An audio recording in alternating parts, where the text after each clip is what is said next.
Okay, we draw our river and then we get started. We have to get rid of the lonely guy and the Klingon. We get rid of the lonely guy here by adding 12. So we're going to add 12 to both sides. When I do that, these are going to cancel out and I bring down my b divided by 2 and my less than symbol, and then negative 5 plus a positive 12 is 7. Now I need to get rid of the Klingon by multiplying because this is division. So I'm going to multiply by 2, and I can put it over 1 since these are in fraction form. Over here I don't have to put it in fraction form. The 2's will cancel out. The 2 on the top, 2 on the bottom cancels out. I'm left with b. I'm left with less than and 14. There is no reason to flip this symbol. When do we flip the symbol? If you said multiplying or dividing by a negative, you're right. And since we multiplied by a positive, there is no need to change that. Okay, so I'm going to put this on my number line. I'll say 12, 13, 14, 15. I'm just going to get some numbers around there. I'm going to put my dot.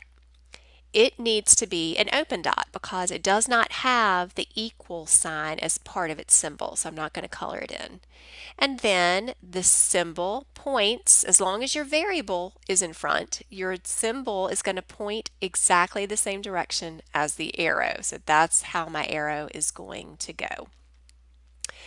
When I come over here, I know that I need to check a solution from my arrow. So I'm going to look ahead and think about this because I'm going to divide whatever number I choose by 2. So I would be much better off picking an even number than an odd, because if I pick an odd number divided by 2 is going to give me a fraction or decimal, and if I can avoid that, I'm going to.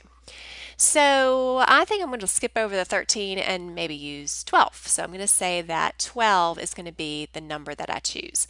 So I put in my parenthetical promise, and instead of b, I put 12.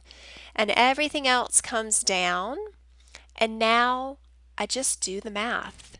Guys, we're done solving. We're done like undoing stuff and moving things around. Like, we just do the math. Just do it. All right, order of operations says we don't add first, we divide. 12 divided by 2 is 6. And then finally, we would add, which in this case turns out to be actually subtracting because the signs are different.